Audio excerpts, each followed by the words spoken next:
L'huile de coco est-elle vraiment bonne pour la santé ou c'est du pur poison comme nous avons tous vu dans les médias la semaine dernière? Dans cette vidéo, je vais vous raconter toute la vérité derrière cette huile. Je vais également vous donner mon opinion ainsi que vous dire comment vous pouvez utiliser cette huile dans votre quotidien si vous souhaitez l'utiliser. Venez avec moi! Soyez les bienvenus sur ma chaîne, vous allez bien? Je suis Renata Barcelos, la fondatrice des Maigre Définitivement, et je suis là toutes les semaines, sans faute, pour partager avec vous de façon claire et directe ce qu'il y a de mieux dans la science en ce qui concerne l'amaigrissement, la santé et un style de vie sain. Toutes les semaines, je partage avec vous des informations de haute qualité scientifique pour que vous puissiez vous protéger contre les bêtises qui nous entourent tous les jours. Pour que vous soyez capable de discerner les mensonges de vérité. Et je dois vous avouer que j'en ne peux plus avec ces bêtises qui sont diffusées autour de nous tout le temps. C'est pour cela que je suis là aujourd'hui, c'est pour vous parler de l'huile de coco. Eh bien, si vous me connaissez un peu, vous savez que je suis brésilienne et que j'ai vécu en Irlande avant de venir en France. Donc, je parle couramment 3 langues, le portugais, bien évidemment, l'anglais et le français. Il y a 2 semaines, nous avons tous vu au moins une fois l'affirmation que l'huile de coco est un pur poison. Et le pire, c'est que dans les 3 langues que je parle, l'article est le même.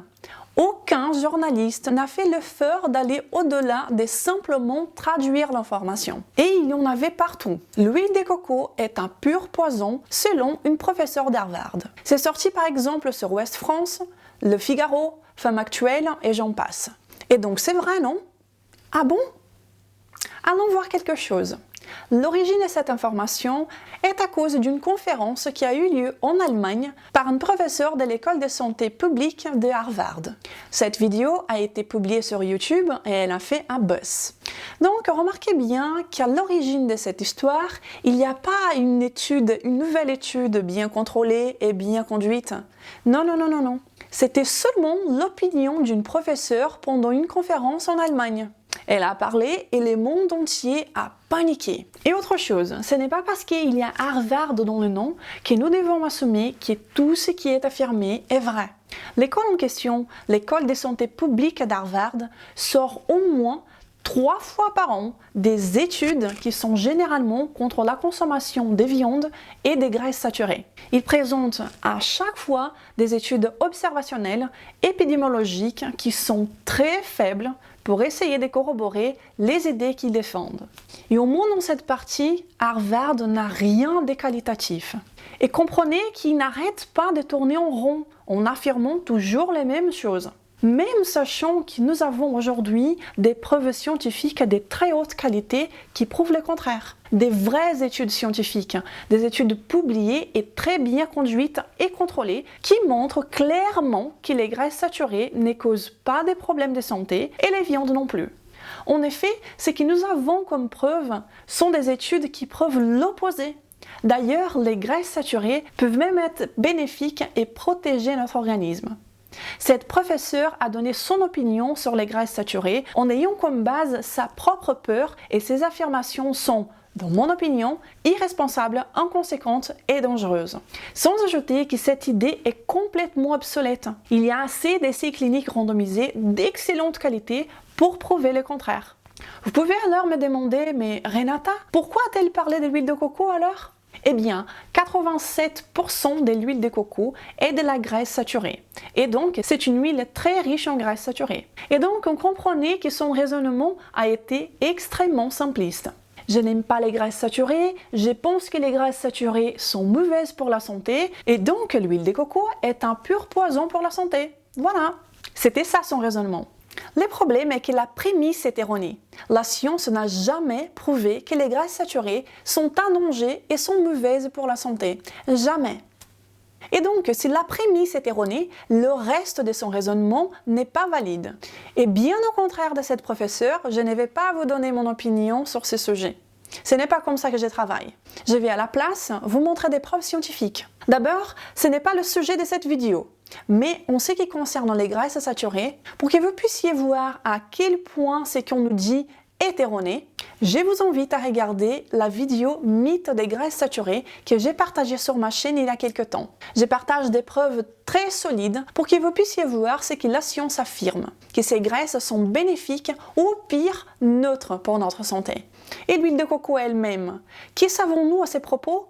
Car cette professeure nous a donné simplement son opinion. Est-ce qu'il existe des études pour que nous puissions nous informer avec des preuves scientifiques de qualité? Et oui, bien sûr que oui. Des milliers de personnes dans le monde sont en train de voir empiriquement dans leur vie des bénéfices et améliorations dans leur santé en consommant l'huile de coco, comme en étant une partie de leur style de vie sain. Mais ça, c'est pas assez.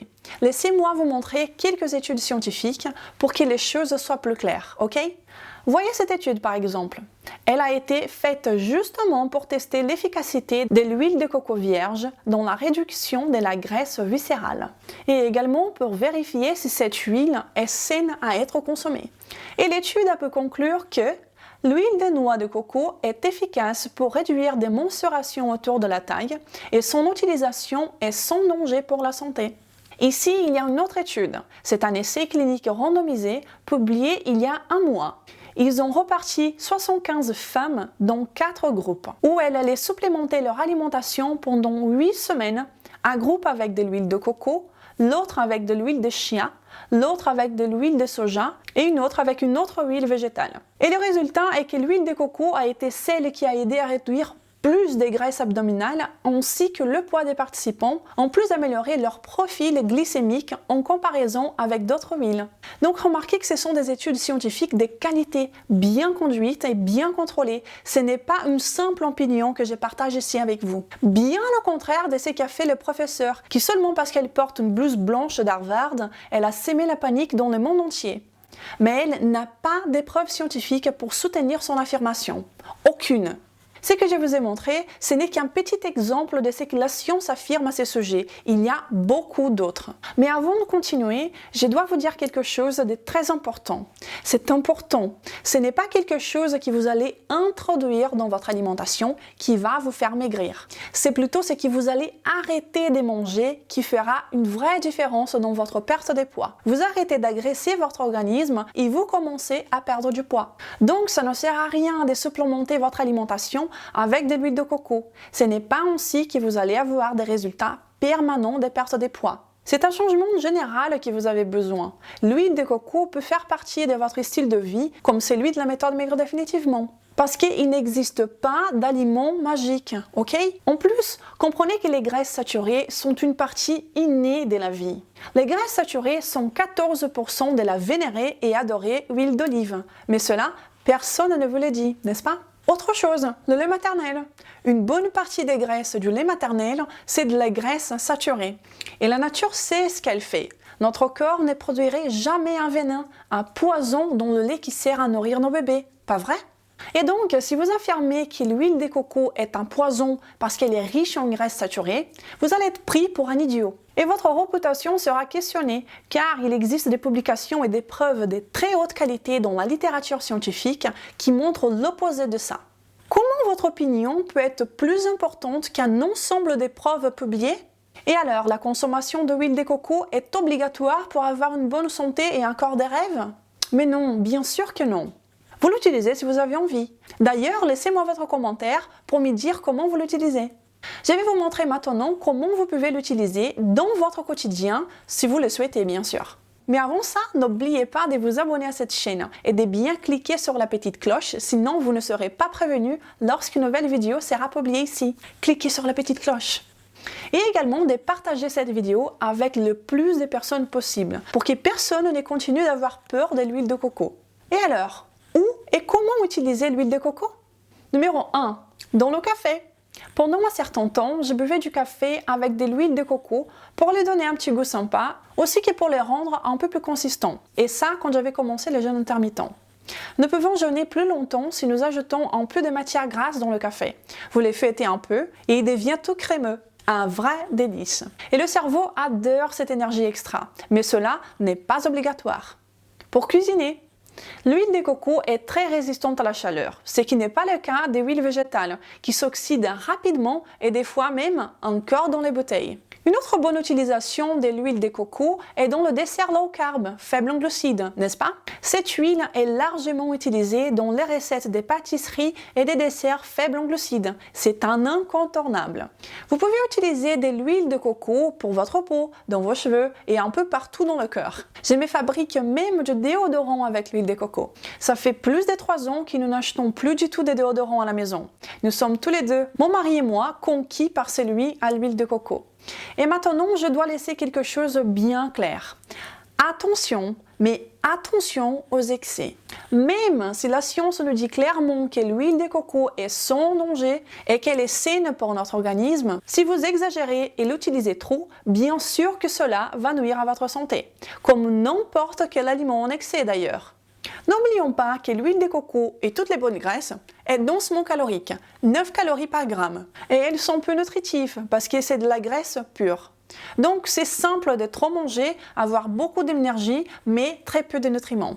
Donc attention avec les excès. Et pour finir cette vidéo, faites attention mes amis avec tout ce qu'on nous dit à propos de l'huile de coco dans les médias.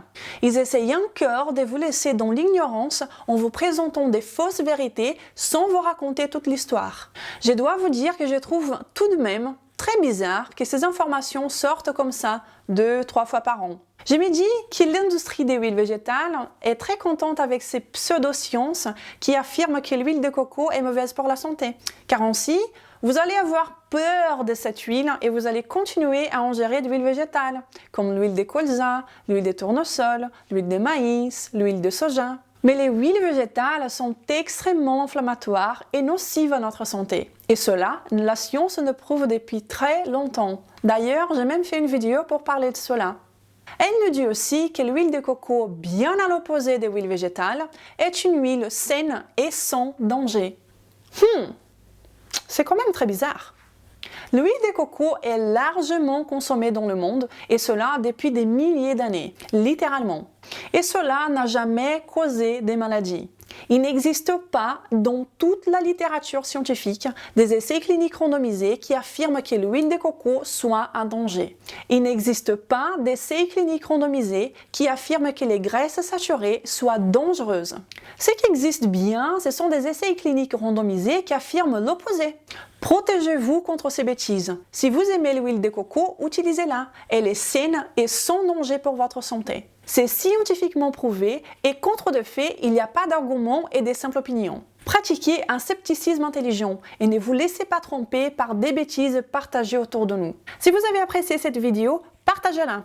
Et cette fois-ci, je vous le demande fortement, car affirmer que l'huile de coco est du poison pur est dangereux et contre-productif, non seulement pour ceux qui veulent maigrir, mais pour toute personne qui veut être en bonne santé. Soyons toujours plus nombreux à vivre plus et à vivre mieux. Nous nous verrons dans la prochaine vidéo. Je vous souhaite une excellente journée. Je vous embrasse. Au revoir.